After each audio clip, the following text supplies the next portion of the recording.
getting going. That's okay. We're good. Thanks. So we're in Ezekiel chapter 7. And we're at verse 20. So we have 7 more verses to go. And just a little review. God charged Ezekiel to tell some things to the people. And I want to go back to chapter 2 for a minute.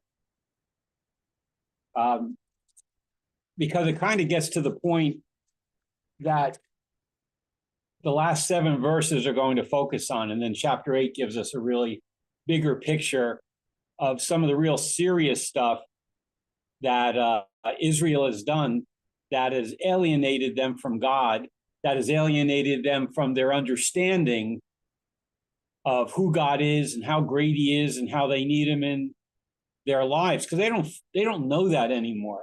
From our standpoint, we can understand the ups and downs of our relationship with God, because there are ups and downs in our relationship with God. There's times we feel connected and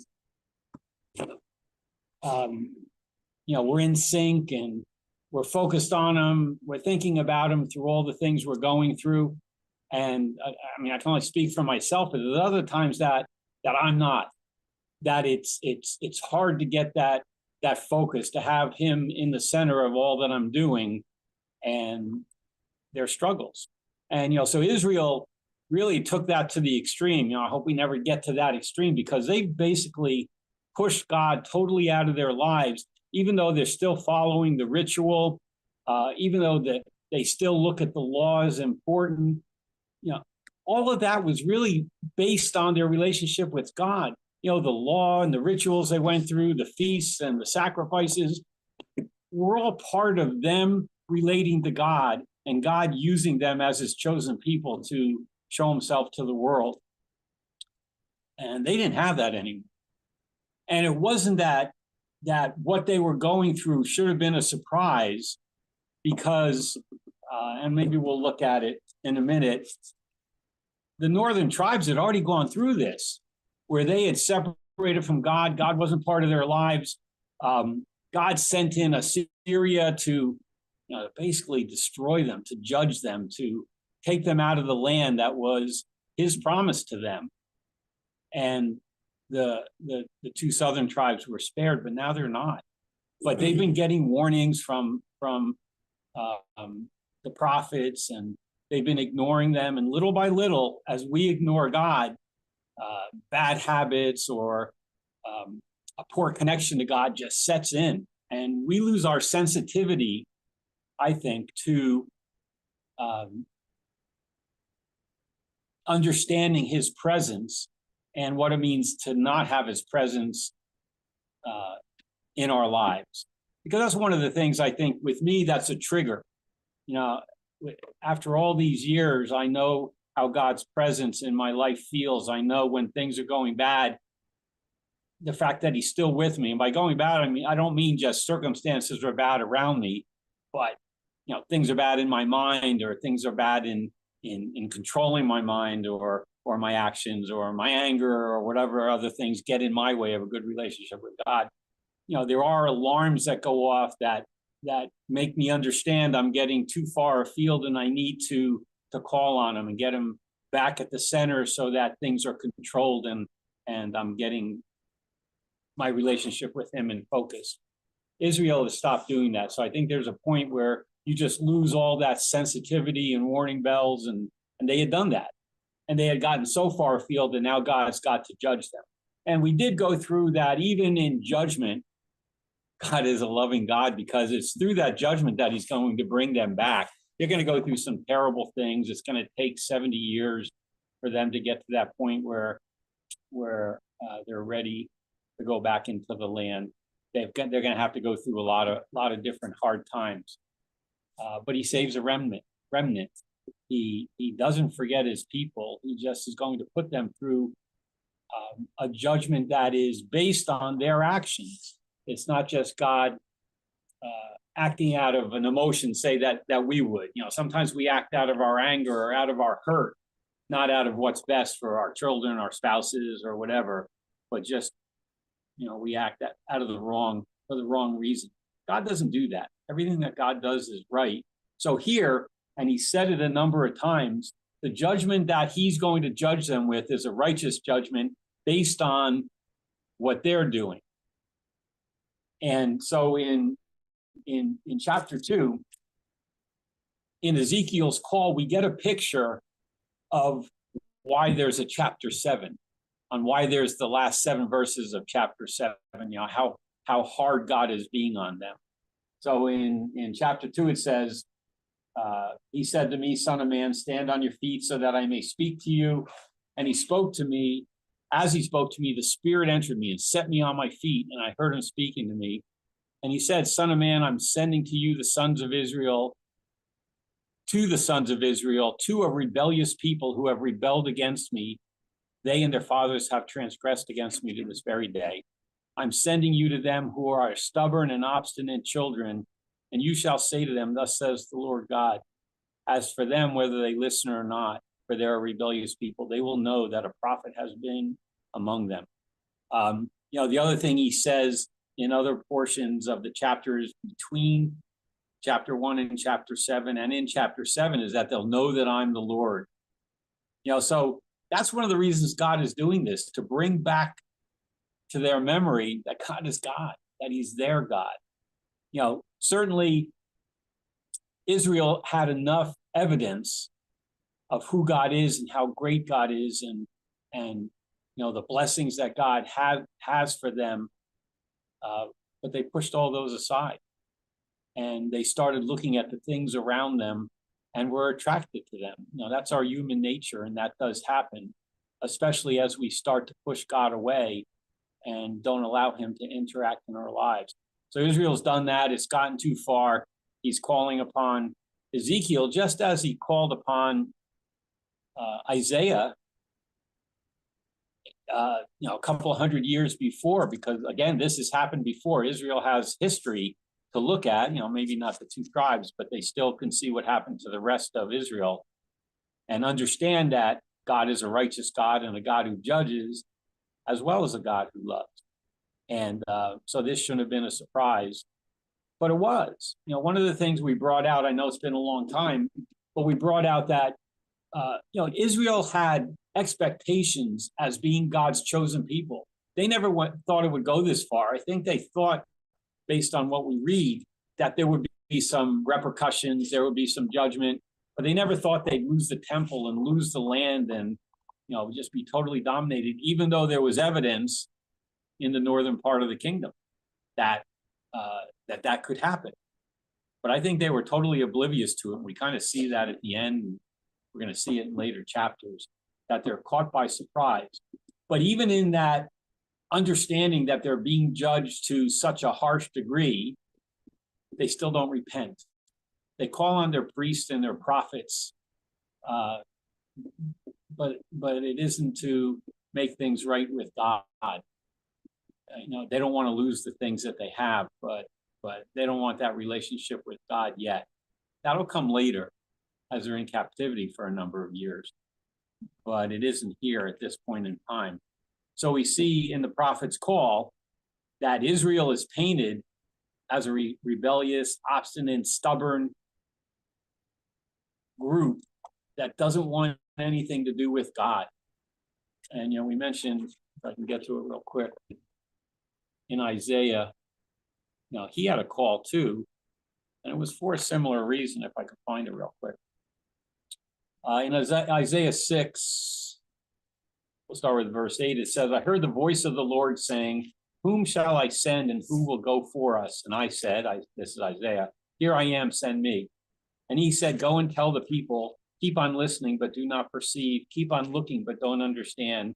Render the hearts of this people insensitive, their ears dull, their eyes dim. Otherwise they might see with their eyes, hear with their ears, understand their hearts, return and be healed. And I said, Lord, how long? And he answered, until cities are devastated and without inhabitant, houses are without people, the land is utterly desolate. The Lord has removed men far away, and the forsaken places are many in the midst of the land. Yet there'll be a 10th portion in it, and it will again be to burning, like the terebinth or an oak whose stump remains when it's felled. The holy seed is its stump. So God offers a little bit of hope there, but here's this charge to Isaiah to tell the people that they're going to be conquered and they're going to be exiled and they're going to be devastated. Their cities aren't going to be there anymore, and they're not going to be there anymore. They're going to lose the land and all the blessing that God had for them. So the Israelites of Ezekiel's time certainly had history, and it was say a 200-year-old history when Assyria came in and did the same thing that Babylon is doing to the southern kingdom. So they knew God would judge, but again, they didn't take it seriously. I don't know if they cared, because their eyes weren't on God anymore. Their eyes were on themselves, on the things around them. They were caught up in greed and lust and wanting to be like the lands around them. And it had gotten to an extreme. And I think that's what the last few verses of chapter 7 are about. Because while Israel didn't focus on God anymore, I don't know if they wanted God in part of their lives. They still wanted the temple. They still wanted the law. They still wanted their traditions. They still wanted their rituals. I'm sure they did them all, but they didn't have God as part of them. And so we're going to see in the end of chapter 7 that they start substituting other gods, even in the temple. Something that should have been unheard of is happening, because that's how far away they've gotten from understanding their relationship or lack of relationship with God. So just starting in verse 20, which to me really kind of goes back to verse 19. And I don't know if you remember back the 4 or 5 weeks it's been since we studied it, but the last part of chapter 7 that we read was talking about how they were throwing their silver in their streets. Their gold became abhorrent. Silver and gold will not be able to deliver them, because they were being sieged and the city was surrounded and they weren't getting food in, and they had a famine going, and there was plague, because famine brings that. All these bad, terrible things were happening.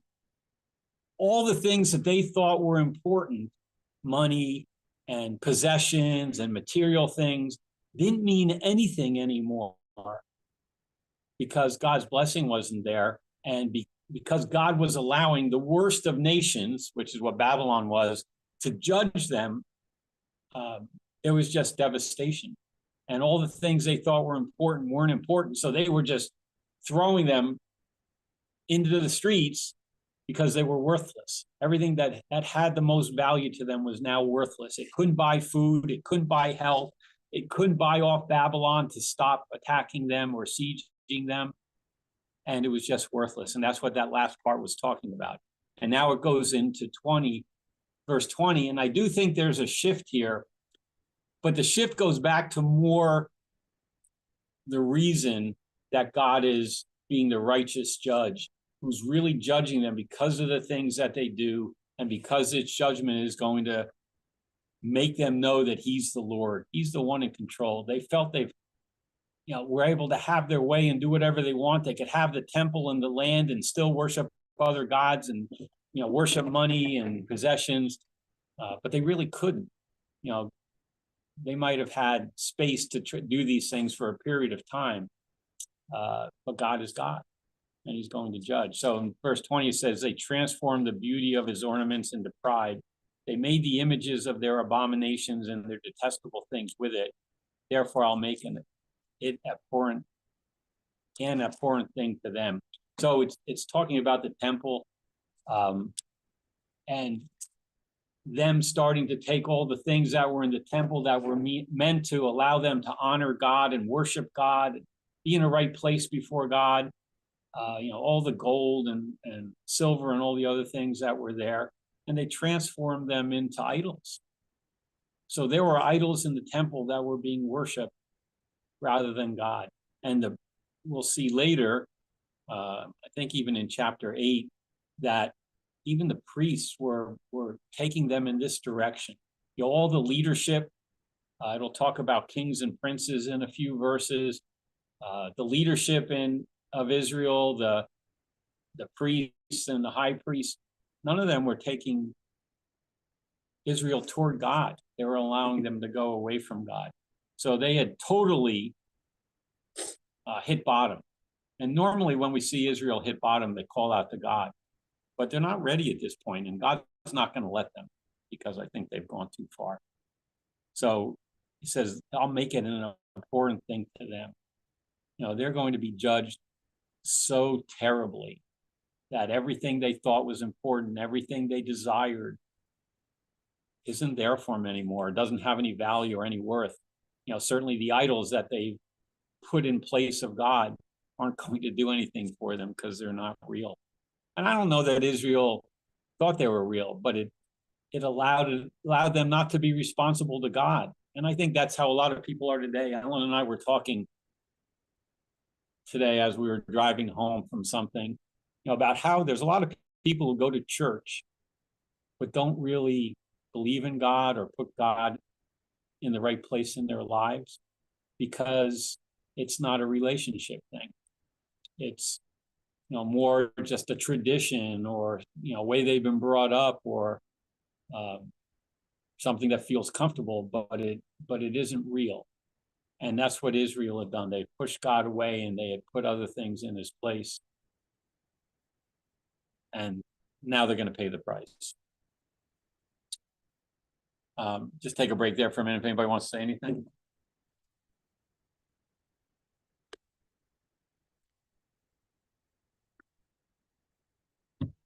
Okay, so in 21 and 22, it says, I'll give them into the hands of the foreigners as plunder, and to the wicked of the earth as spoil, and they will profane it. I will also turn my face from them, and they will profane my secret place. Then robbers will enter it and profane it. So he's basically saying he's going to, in his judgment of them, allow things to happen to them, just as they've done abhorrent things with the things he's given them, the temple and the implements of it, and all the beauty in it, and the beauty in the meanings of those things and their relationship with God. Said, I'm going to give it into the hands of foreigners. You know, they thought the temple was important to them still, which is why they didn't think it would ever be destroyed, because they still valued it. But God was really all the power and meaning behind the temple, and they had forgotten that. So they're saying he's going to give it, the temple, because they've abused it, he's going to give it in the hands of foreigners as plunder, and to the wicked of the earth as spoil. And that's the Babylonians. You know, first they came in and they took everything out of it. You know, they basically stripped it. And then they destroyed it later. It wasn't just at this point in time, but they'll destroy it later. And he said, I'll give it, I will also turn my face from them. So at the same time, he's allowing Babylon to come in and lay siege to the city and kill most of the people in Jerusalem and take the things from the temple. He's also turning his face from them because they profaned his holy place. And he says, because of that, robbers are going to enter it and they're going to profane it also. You know, it's kind of you know, this is what you brought on yourself. I mean, he does say that in a different way, but you know, you've done abhorrent things in going away from me and going toward other idols, and you know, you've done abhorrent things even with the temple. You know, the beautiful place that I set up where we could meet. And he said, because of that, you're going to have abhorrent things happen to you. And again, they had already gone through that with Assyria. And I don't know that I have. Let's see if I can find it real quick. If not, I'll go away. I have a verse in my head.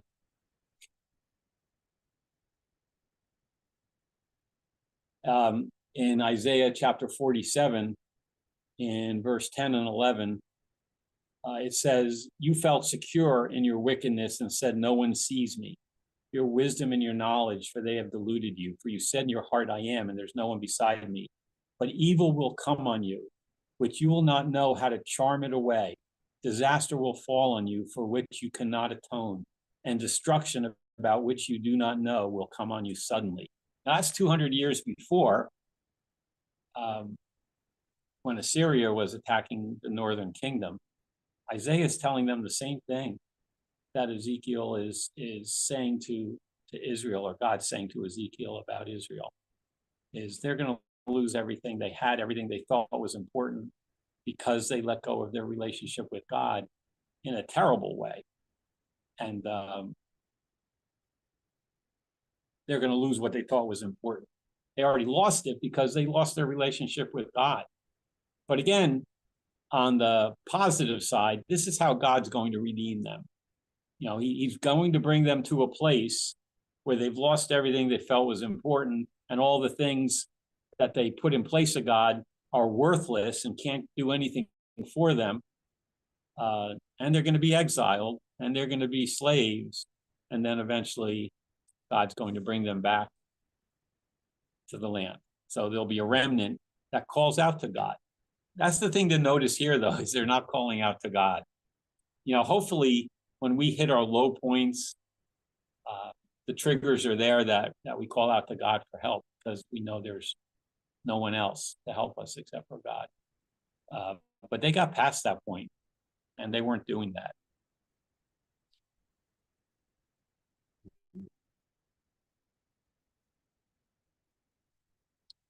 In 23 and 24, it says, make the chain, for the land is full of bloody crimes, and the city is full of violence.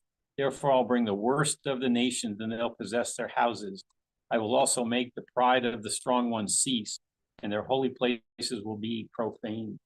You know, chains could be two things. One, it could be the chains of being a prisoner, or it could be the chains used to block, say, an army coming into the city. They have walls around the city and stuff. But either one of those are negatives, because they have no defenses left anymore. Babylon's just running over them. They have no defenses. There's a siege around the city, so they can't get the things that they need. All the stuff they have is worthless. Babylon's going to kill most of the people there, or the soldiers of Babylon. And if they were trying to put up a defense, which they probably were, it doesn't really talk about it, they have no defense for the strength of Babylon. You know, God sent the mightiest and the worst of nations. And, you know, that's how Assyria was 200 years before. That's why Jonah didn't want to go to Nineveh, because they were Israel's bitter enemy. They had overrun Israel and destroyed Israel and taken Israel captive. And here God says to Jonah, go to Nineveh, a great city, and bring my word to them. And Jonah doesn't want to. He goes in the opposite direction, because they're the enemy. They're the hated ones. But we do what we should be doing what God tells us to do. But Jonah doesn't do that at first. And Jonah doesn't even like, once he does it, he doesn't like the results, because he knew that's how God would be, a God who heard their repentance and repented of what he was going to do. So Jonah hated that. But they have that example of how a great but wicked city, or wicked people, what they could do to Israel. Remember, Israel was a small nation, 5 million people. We live in New Jersey, so that's about the size of Israel. The whole country is the size of New Jersey. So think of, we have 9 million people in New Jersey, I think. So think of 5 million people, men, women, and children in New Jersey. That's how big Israel was. But when God blessed them, there wasn't a nation that could touch them. They marched through nation after nation and defeated them and took over the land of Canaan, Israel, because God was behind them. God was blessing them. God was their power and strength. They got a couple of examples of what happened when they didn't follow God, the way they should have, with Achan and things like that. But for the most part, when they listened to God and they were doing what they were supposed to, God blessed them at every turn. But over the years, sometimes we tend to forget that blessing. I think that's why it's a good thing to go over our blessings often, because we not only remember what God does for us now, but even more, we remember what God has done for us over time. And that can bring us closer to him and strengthen us so that we have that armor of God when things are attacking us. So in 24, it said, which we read already, says, I bring the worst of the nations and they'll possess their houses. He's bringing in Babylon and going to take away everything Israel has and desires. And then it also says in that verse, they'll make the pride of the strong one cease. They have no defense against Babylon. Without God behind them, they're just a little nation. That little nation was a great nation with God behind them, but without God behind them, they're just a little nation. They can't stand up to a Babylon or an Assyria 200 years before. It says, when anguish comes, they will seek peace, but there'll be none. Disaster will come upon disaster. Rumor will be added to rumor. They'll seek a vision from a prophet, but the law will be lost from the priest and the counsel from the elders. They're going to look to make peace. They're going to look to find a way to survive. They're going to hear rumors about things that might be happening that would get Babylon off their back, and they cling to them because they have nothing else. But they can't hide from the truth that God is judging them and God is using Babylon to do that, and they're helpless because they don't have God to be their protector, to be their strength, to be their might. And in the face of a nation like Babylon, they're just toast. So it says, when anguish comes, they'll seek peace, but there'll be none. They have no options, none. Like I said before, they might try to put up a defense, but there's nothing they could do because they're not on their own. They're not big enough, strong enough, powerful enough to do anything against most nations, but much less Babylon. And we even, we saw a picture of that when they were coming into the land, where when God was for them and, they were looking to God for their strength and checking with him, praying to him, following his advice, things went well. But as soon as they deviated or did something wrong, they were defeated even by somebody that they should have been able to defeat on their own.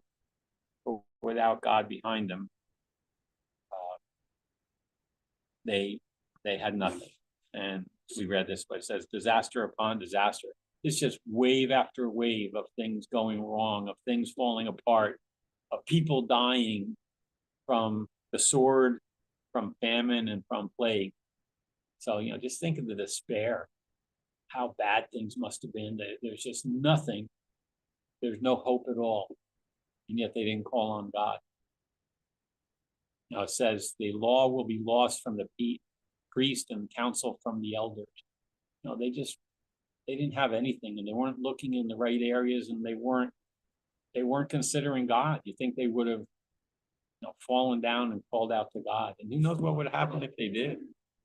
But they were so far gone that they didn't. And 27 says, the king will mourn, the prince will be clothed with horror. The hands of the people of the land will tremble.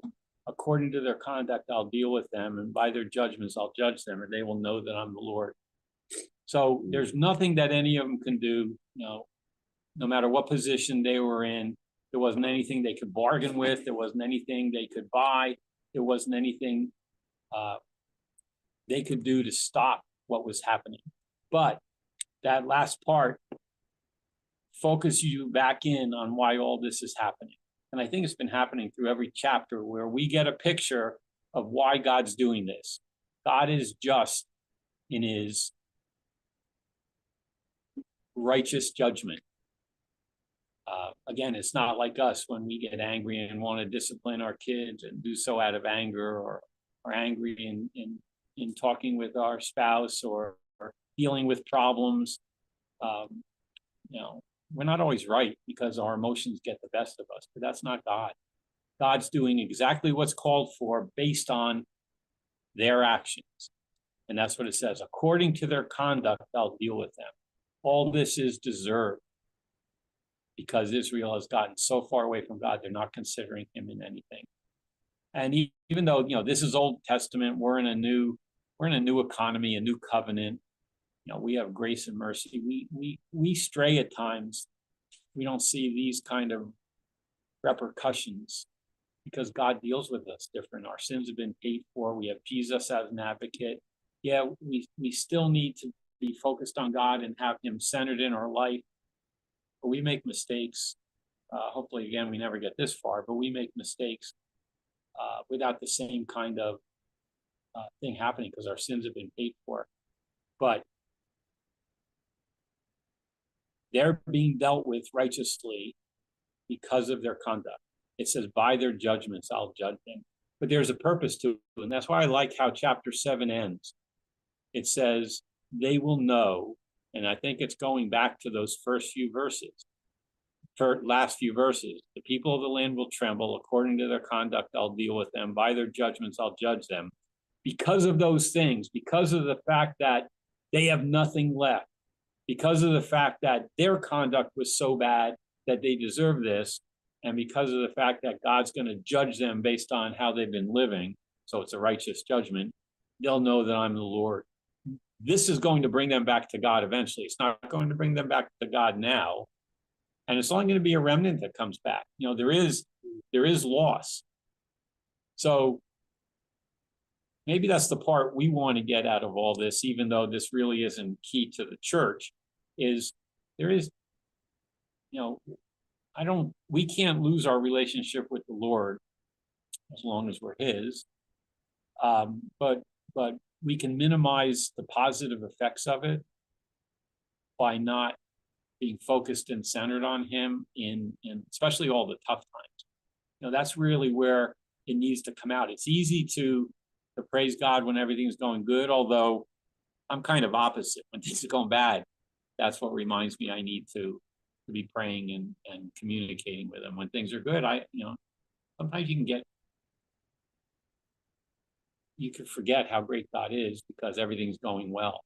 And so, it's good to have reminders, even things that are uncomfortable, that bring us back into, well, I was going to say bring us back into God's presence, but I think God's always with us, but brings our mind back into God's presence because we start thinking about him in proper perspective. And that's what's the end result of all these judgments. And we're going to see this in Ezekiel, and we get a really great picture of it in Daniel, that God is doing this so that they will know that he's the Lord. This is their reminder that I'm the one who brought you out of Egypt. I'm the one who brought you through the desert. I'm the one who brought you into the land. I took you through the Red Sea. I saved you from the Egyptian soldiers. You met every nation, and you weren't always a big, powerful force, but you defeated them by my power. I gave you food. I gave you water. I met your needs left and right. I showed myself to you in so many mighty ways. You can't forget who I am. And these things are happening so that they'll know that he's the Lord. And there is, even in these chapters we've been reading up to chapter 7, which have all this hard judgment, there's pictures of the remnant and pictures of restoration, even in this. So even as me personally, as I've been studying this, it kind of depresses me, to see God this way. But guess what? All those people who aren't saved, this is how they're going to see God, because they weren't his God. He wasn't their God, excuse me. And that's what he's looking for.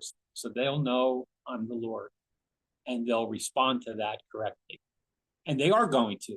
It's nice for us to see that picture, just like it's nice for us to look back on our life and say, oh, here was hard times, and I didn't even know how I was going to get through it. And the weight was so hard on me, but God was gracious in being there with me, in taking me through it. Even if I couldn't see his hand upon me during it, I knew he was there, and I could see it after the fact. I could look back and see him with me every step of the way. I could see him moving things, even in the hard things I had to go through, and bringing me to a point of good. And I've done that a lot of times in looking back at my life and thinking of the things that I was thinking of as devastating, and I just didn't know why I was going through it. But later, it was a blessing to look back and say, okay, I see why I was going through it. I see the blessing from it. You know, I can't say that I always felt like I always trusted God. I shouldn't say always, but I trusted God in most of it. But I didn't always feel that peace I should have had in really fully trusting God. But I could look back and see the positive results of going through the experience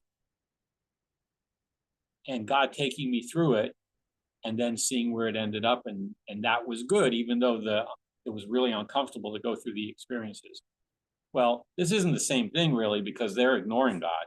They don't want to have anything to do with God. And they're going after other gods, which is what they were told not to do. But he's still doing these things so that they'll know that he's the Lord. They will eventually, the remnant that's left, are going to come back to that point of recognizing him as God and wanting that relationship with him. And that will be reestablished. Unfortunately, with Israel, that final redemption isn't going to come about until end times, because they never really fully came back. You know, we see in Nehemiah and Ezra, you know, we see them coming back and wanting to repair the temple and repair the walls and reestablish Jerusalem. And God really is part of their lives, but I don't think you ever really see the same relationship that they had earlier, even though that was marred also. But I think Israel is far away from God even today. But there will be a time that they come back. You know, the Bible shows that. And God doesn't forget his promises. So again, that's an encouragement to us as we think of the promises he's made us, to know that his promises are true. And even though there's a lot of bad stuff that goes on, he's with us, and he's taking us to that point that he's promised us. And with us, that's us being with him for all eternity. You know, what a wonderful thing to think of as we go through the ups and downs of life, that this is a momentary light affliction. It's only for a moment. Yet God has an eternity planned for us with him, where all these other things won't even be a memory, I don't think. Because, you know, John, I think it's John 3, 1 John 3, says that when we see Jesus, we'll be like him. You know, I think everything else will go out of our minds when we see Jesus, and we'll be that new creation, that real new creation. And these things won't even be a thought anymore, because we'll be face to face. But what a wonderful thought that is, you know, as we consider uncomfortable or bad things here, and certainly it happens in our life too, to know that God's got a plan for us. We got a couple of minutes, not much. Anybody have any comments to finish up? I wanted to share a couple thoughts on. We had great thoughts there. I appreciate those. The things that I was thinking about, you were talking about the Israelites, how they kind of felt that the Jerusalem was untouchable, especially the temple. And I keep thinking back to the different pieces where I went back to Second Chronicles chapter 6, where Solomon's praying. But Solomon says there, this is the one that he says that he says, oh, where is it now? I lost it. Hear me. Oh, it is verse 18. But will God indeed dwell with man on earth? Behold, heaven and earth and the heavens of heavens cannot contain you. How much less this temple which I have built? You know, they were taking God because of their sin. And sometimes I think you and I do it at times.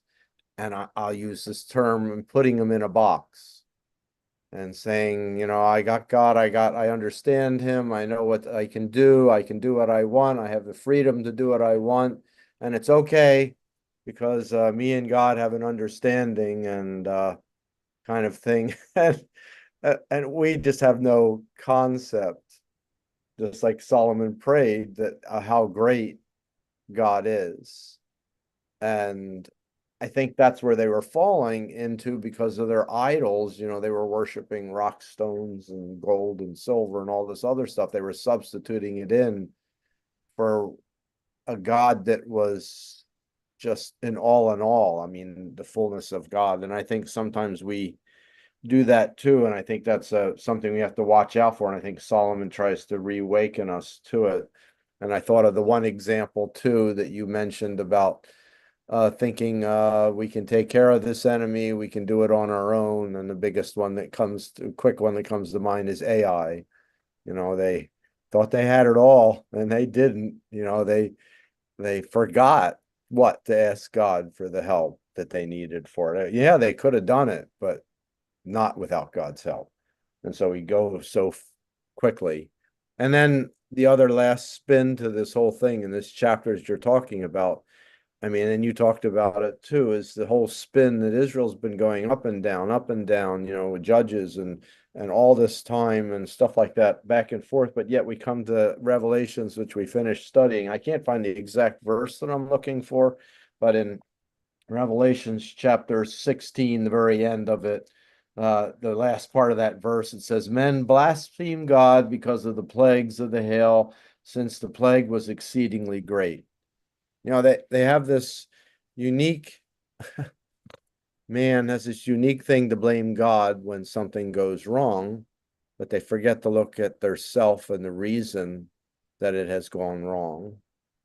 And you kind of were saying that when you were saying what you were saying is that man, was upset at God or mad at God for something God has done, but yet they have brought it on themselves by the choices they have made.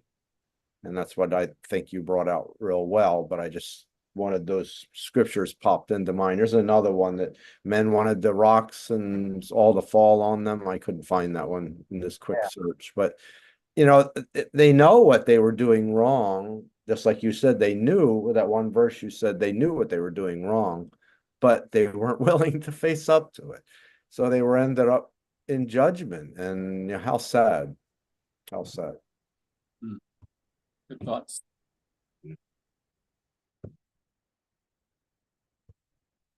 Okay, time's up. So we'll close in prayer. And who's up next week? Kevin? Does he follow me? Yeah, Kevin follows you.